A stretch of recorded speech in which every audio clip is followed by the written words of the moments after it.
Hey everyone, welcome to episode 100 of the Talking Friars podcast. That's right, we've made it to episode 100. Thank you so much for listening, watching, and that's what I want to start off this episode with. We'll talk about a hypothetical Trey Mancini trade that I wrote up for Gaslamp Ball and kind of discuss that and the possibility of Trey Mancini coming to the Padres. We'll talk about a big list that ESPN unveiled this week about the top 100 players of all time and where Tony Gwynn ranked and Dave Winfield, and just some issues I had with that and guys that I would rank in front of him, a couple big name guys that I think that Tony is better than and should be ranked higher than. But I did want to start off with thanking you guys, the listeners, the viewers, for watching and listening to this show, this podcast. I started this, in April of last season, just because I'm passionate about the team. I love talking with fans, discussing things with fans, and it's been a great outlet. And it's been really fun creating content for you guys and getting feedback from different people about things regards to the show, things I talk about, things, if they agree with a trade that I suggest, or if they agree with something I say or disagree. Or I've had some people, get back to me about some thoughts that I had or some thoughts they had on some previous guests that I've had in their comments and all that. So I really appreciate it. And before we get into the Mancini possible trade and the ESPN rankings, I did want to also thank every single guest that has been on the show thus far through the first 100 episodes. We don't have one today, obviously, but I just wanted to thank every single guest. Jesse Agler, Padres radio voice, who's been on twice. Chandler Rome, Astros reporter, he was on. Derek Togerson of NBC.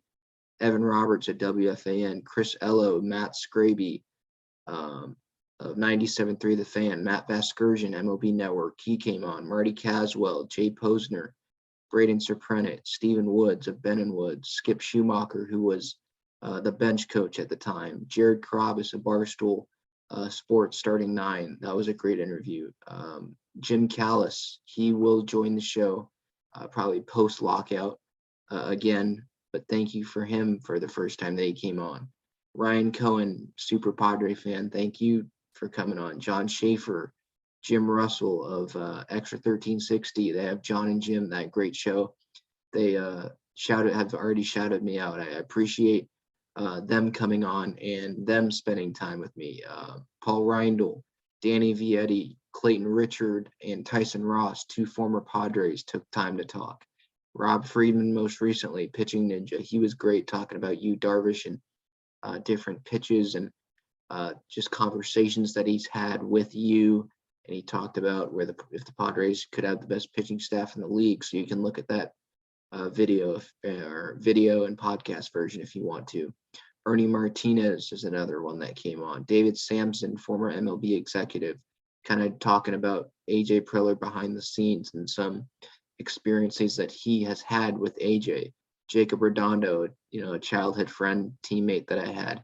He's a big Padres fan. He came on. So thank you to every guest that has come on. And thank you to all the featured guests that I'm going to have on. I hopefully have some big plans coming in terms of a few guests, big time guests this year.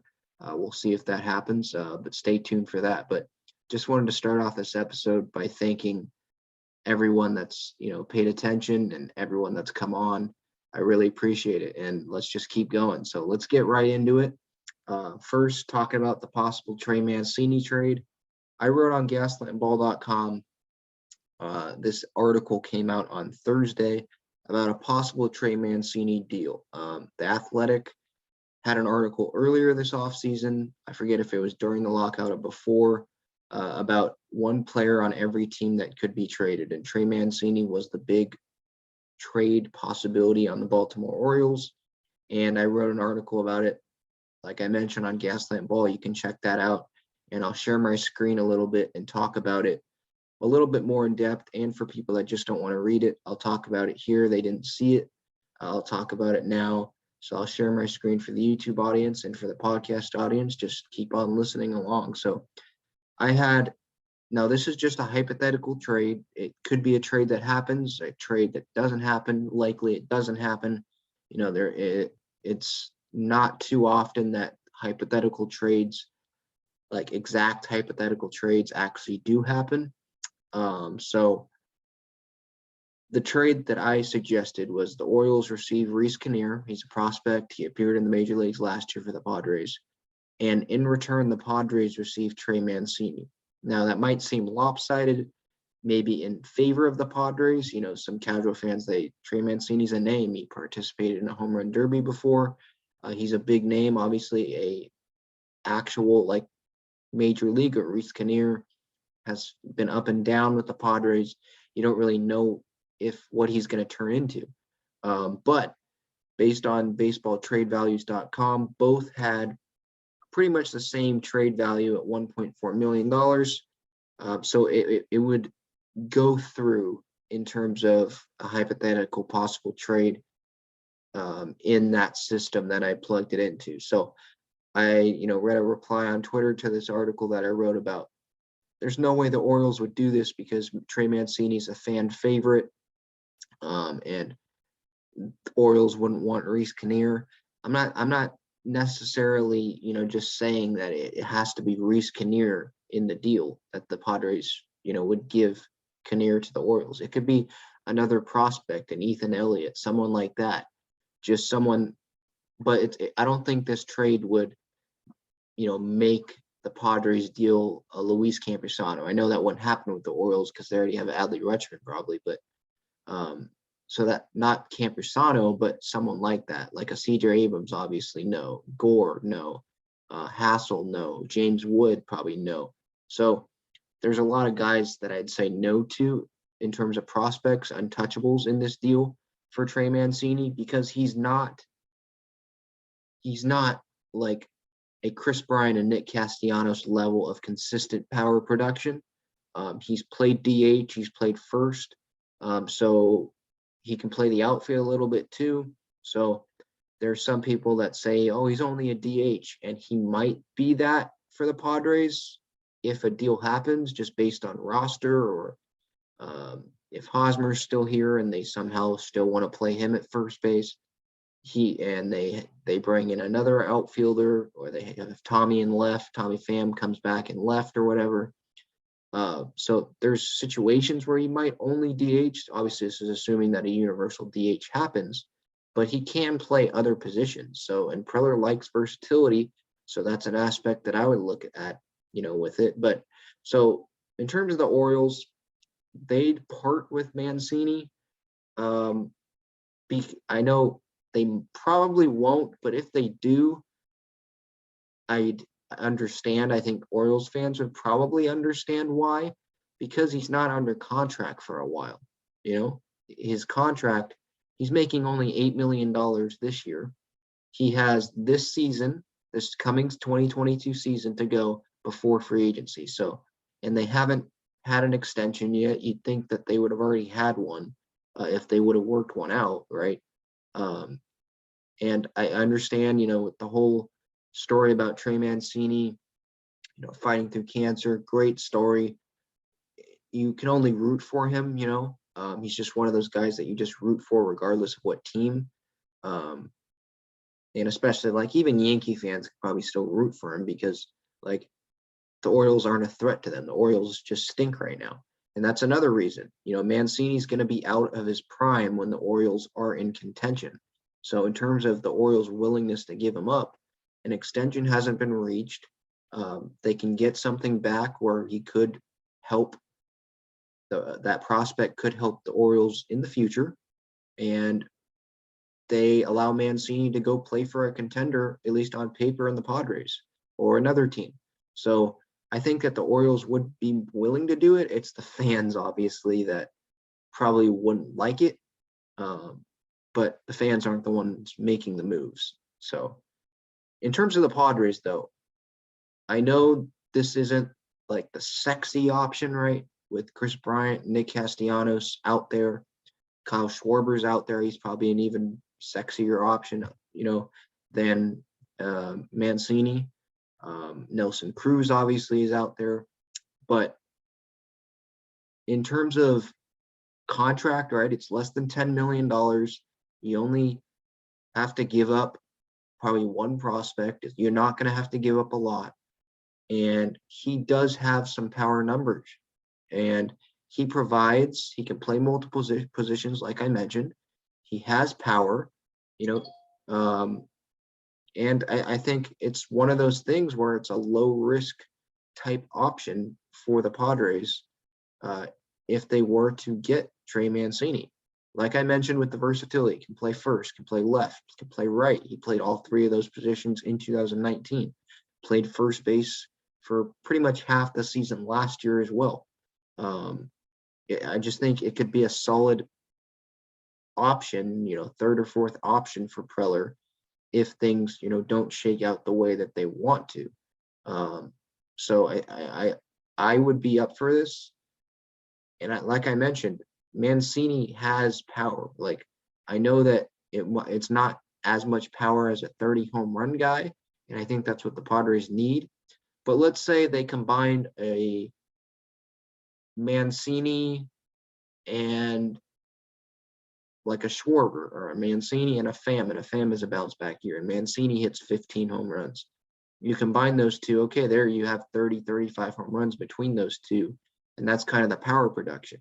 Again, that's low on the list, I think, of dream scenarios for the Padres, but it's still an option. I think it's something that the Padres should definitely consider if things don't work out the way that seems like reports, say that the Padres want to go, signing a Bryant or a Castellanos, or bringing in Nelson Cruz to be a DH, someone like that. I think Mancini is definitely a solid option. So that's the Trey Mancini hypothetical trade. If you have any hypothetical trades you want me to go over, obviously let me know.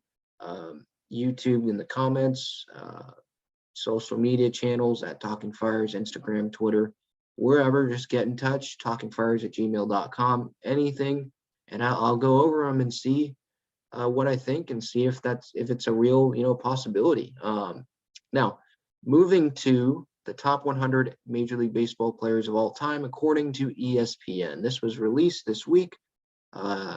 It was different sections, so like 50 to 25 or something like that, 25 to 1 or 24 to 1, something like that. It was like on consecutive days this week. And today, I'm recording this on Thursday, going out Friday morning. On Thursday, the full list was unveiled. Babe Ruth is number 1. I disagree. I like to go with the more complete player, which is Willie Mays, but Willie Mays is number 2. Hank Aaron 3, Ty Cobb 4, Ted Williams at 5, Lou Gehrig 6, Mickey Mantle 7. I'd probably flip-flop Mantle and Gehrig, but Barry Bonds is at 8, Walter Johnson at 9, and Stan Musial rounds out the top 10. There were some really interesting decisions here. Obviously, when you have 100 player list, right? And this was, by the way, this list was compiled by not just one person or a computer. It was based on a variety of factors like WAR, the player contributions to the game, multiple things. So it wasn't just number based or one single stat based, but it does get a little tricky when you're grouping pitchers and position players and DHs all in the same list. Just because, position players play every day. They have more value to their team than Mariano Rivera or even Pedro Martinez, even the best of the best, because they only just pitch every 5 days. Mariano only pitches every couple days, every few days. It's not every single day like a Manny Machado does, currently for the Padres at least. So I just said the top 10. Ken Griffey Jr. is at 13. Mike Trout is at 15. He's the highest ranked current player, which makes sense. He deserves it. Cy Young's at 21, Tom Seaver's at 22, Ricky Henderson's at 23, Randy Johnson 24, A-Rod's at 26, Jeter's at 28, Johnny Bench 29, Pujols 30, Mariano's at 31, Bob Gibson 33. I'm just talking about some notable players in this top 100. Joe Morgan at 37, Jackie's at 38, Yogi Berra at 39, Nolan Ryan. I thought this was pretty low for Nolan. He's one of the greatest pitchers of all time. He's only at 42. George Brett, 43. We'll get to Tony Gwynn. He's at 44. Ichiro's at 46. Frank Thomas is at 49. Kershaw's at 52. Mr. October, Reggie Jackson's at 55. Padres legend Dave Winfield's at 56. Miguel Cabrera's at 59. Yaz is at 61. Big Papi, 63. He was the only Hall of Fame inductee for this year, obviously. Scherzer's at 65. Cal Ripken Jr. is another one I disagreed with being this low. He's at 66. Let's see. Al Kaline's at 71. Former Padre Ozzie Smith's at 69. Chipper Jones at 78. Mike Piazza, former Padre, 81. Let's see. Shoeless Joe Jackson at 89. Smoltzy's at 93. One of my favorite players, Bryce Harper's at 94. Adrian Beltre, 97. Tommy is at 98. Barry Larkin rounds out the top 100. So that's the list. The YouTube audience obviously saw me scrolling through it. I wanted to get specifically to Tony Gwynn and him being ranked at 44. I think it's definitely low. And I wanted to start off, and this is an article that also went out on Thursday at gaslandball.com for me. I wanted to start out about Tony and why, or just a big problem I had before getting into a couple players that I think should definitely not be ranked higher than Tony. Let's start off with Ted Williams and Tony Gwynn. Now, the two greatest hitters of all time, I think, universally, is Tony Gwynn and Ted Williams, right? And it's literally a debate. Like, it's kind of like MJ against LeBron in basketball. There's actually a debate. It's not one-sided like the NFL where Brady is the greatest quarterback of all time. Like, it's not a debate there. It's a debate. Greatest hitter of all time, Tony Gwynn or Ted Williams. There's people on both sides of it. I'm obviously on Tony's side, with no disrespect towards Ted Williams. I mean, he does deserve probably to be top 5, at least top 10 player of all time on that ESPN list. But if Ted Williams and Tony Gwynn are, this close to each other in terms of being the greatest hitter of all time, I think that Ted Williams and Tony Gwynn should be closer ranked to one another. There's a big gap, over 30 player gap between where Tony ranks at 44 and where Ted Williams was ranked by ESPN at 5. If they're that close to one another in terms of hitting talent, in terms of playing talent, why is Tony such lower on this list than what Ted was? When he faced tougher pitching. He just did. He faced the big three in Atlanta. He had to face Randy Johnson. And that's just the start of it. He faced Orel Hershiser. There's a lot of guys that he had to face that threw harder, probably just had more pitch selection. It was harder to hit off of than what Ted faced. And so that's the first thing. That's the first big issue I saw. If Ted is at 5, Tony should not be miles and miles away from him in terms of their ranking, in terms of this list. Again, Ted at 5, Tony at 44. There should be a much smaller gap from those two. So now let's get into a couple players that I think I think that Tony Gwynn should be ranked ahead of on this list.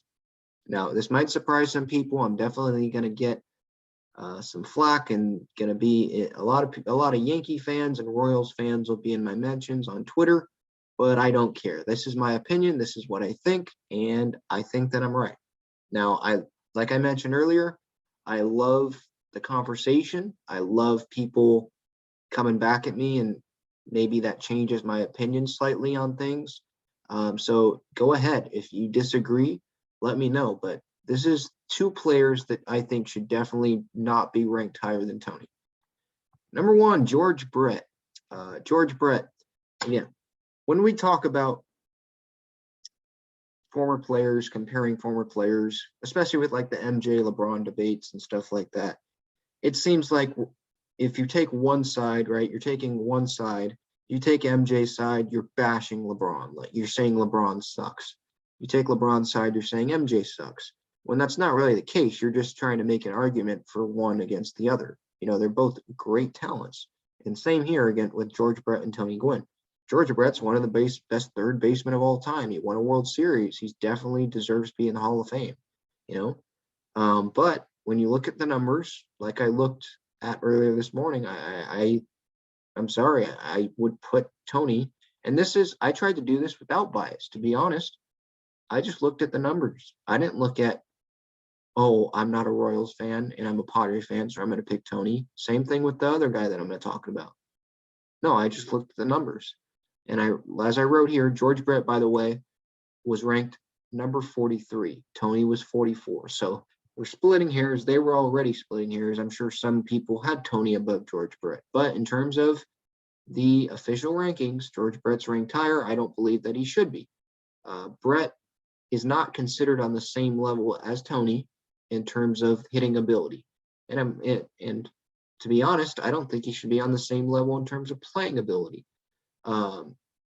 George Brett, he hit 305 in his career. He had a 369 on base percentage. That's great. That's Hall of Fame. Hitting over 300 for your career, that's amazing. You know, he won a World Series, like I mentioned.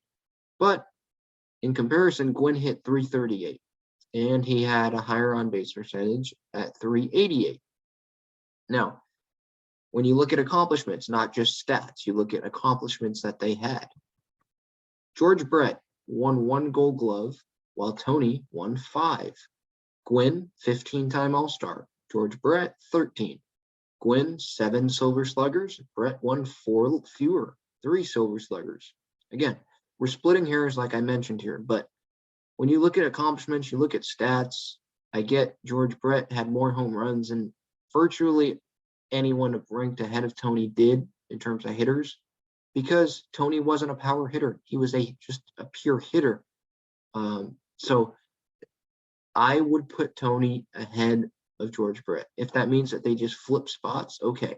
But I think he should be in front of Brett. The second guy is, the YouTube audience probably saw when I was scrolling down, Derek Jeter is the second guy I would definitely have lower than Tony. I think Tony deserves to be better and higher ranked than Derek Jeter. Yankee fans, I'm already prepared for the onslaught that I'm going to take for this. Like I mentioned here, I can already envision all the Yankee fans coming at me right now. Jeter was ranked 28th on ESPN's ranking. So that's a big gap between he and Tony. But I still believe that Tony should be ranked higher than Jeter. Part of the reason why Jeter, was so popular and had the success, and maybe even is because he's ranked higher than Tony and that much higher than Tony, is because he did play for the New York Yankees, the biggest baseball brand in Major League Baseball, one of the biggest brands in sports in the country, in the world. And he was known as the captain. He was the star shortstop, one of the most recognizable brands in the world. And so compared to the Padres, yeah, they're way more popular. People on the East Coast watch Derek Jeter every night. They didn't do that for Tony Gwynn on the West Coast. In the 1998 World Series, guess what? Tony hit a home run in Game 1 off of David Wells. And that was along with the back-to-back homer with Greg Vaughn, obviously. He showed up in the playoffs most of the time. He showed up in that World Series pretty well. And that's one of the big moments in Padres history. Jeter played well in the postseason as well. But I'm saying that I don't think you can deny that part of the reason Jeter had this much success was because of the team that he was on, the teammates around him. He got better pitches to hit, had more runs scored. He just had more opportunities to show how good he was compared to Tony on the big stage, because Tony just didn't he wasn't on the Yankees. If Tony was on the Yankees or the Red Sox, I mean, he might be, I might be taking this too much, but he might be a top 10, definitely top 20 player of all time if he was on the Yankees, Red Sox, or even the Dodgers, because of how much more people pay attention and you're not forgotten. Because it seems like for me that the casual fans, when they just talk about players like Jeter, it seems like is always like top of the list, and like that's the first name that comes to mind. And maybe that's just because of it's the younger audience and all that, and that's who they watched growing up. But it seems like outside of San Diego, like Tony, and outside of maybe Harold Reynolds and Matt Vasgersian and guys on MLB experts, guys who that's their job, it feels like Tony's overlooked, and I think that he should be ranked higher than Jeter. Look, no disrespect to Jeter, one of the greatest shortstops of all time. He was in the same lineup, though. You have to take this into consideration. He was in the same lineup as Mark Teixeira, who will be on the Hall of Fame ballot, as Jorge Posada, who I believe was on the Hall of Fame ballot, Alex Rodriguez, who's on the Hall of Fame ballot, hit over 600 home runs, Robinson Cano, who obviously Cano was in his prime as arguably the best second baseman in the league during those big World Series runs. Johnny Damon was another guy that was his teammate. Hideki Matsui, who was an underrated DH. Curtis Granderson, who might end up being on the Hall of Fame ballot. So he had a lot of great teammates in that lineup and got better pitches to hit than Tony did. I believe that. And, when you have A-Rod, in the on-deck circle or in the hole, that can be much easier for an opposing pitcher to let Derek Jeter, who had a lot of singles, get good pitches to hit, in comparison to when you have Tony Gwynn up at the plate and the Padres cleanup hitter is someone named Phil Plantier. And no disrespect to Phil, he was a major leaguer, but in comparison to some of the teammates Jeter had, he was like a minor leaguer compared to some of the teammates Jeter had. Gwynn, yes, he had Ken Caminiti. He had Greg Vaughn, who hit 50 home runs in 98 that one year. Caminiti did win an MVP in 1996. But Steve Garvey, he had a great postseason moment. His number shouldn't be retired, by the way, as I mentioned multiple times, because he had one great moment and they didn't even win the World Series that year. And he's known as a Dodger, so I don't understand why it's retired. I'd swap that number out for 44 when Musgrove's done, but that's just me. Anyway, Steve Garvey was in San Diego when his top 5 MVP finishes, top 6 MVP finishes that he was having in his prime, those days were long behind him. He was like 37, 38 years old his last 2 seasons with the Padres. Like I mentioned, Phil Plantier, in one of Tony's best years, he had that career year before the work stoppage, hit 394 that year. He had Phil Plantier as his cleanup hitter. Plantier's career WAR, not single season, career at 2.3. Tony, just for some perspective, he compiled 12 seasons with a WAR better than Plantier's career WAR. So that just shows perspective. Tony did not, it's just a fact, Tony did not have the support in that lineup. He just didn't have a great team around him consistently like Jeter did. That's just the way it was. It just is.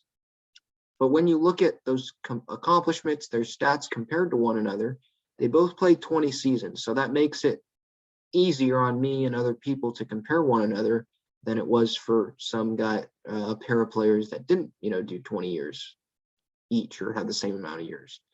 But in terms of accomplishments, I mean, Gwynn is, just for me, he's the better guy. Gwynn had one more All-Star selection than Jeter. He won 2 more Silver Sluggers, same amount of Gold Gloves, 8 more batting titles. Jeter had 0, by the way. And Tony missed the playoffs. His team, the Padres, missed the playoffs 17 out of his 20 seasons. That's you make the playoff only three times in his career. That just shows he wasn't on great teams.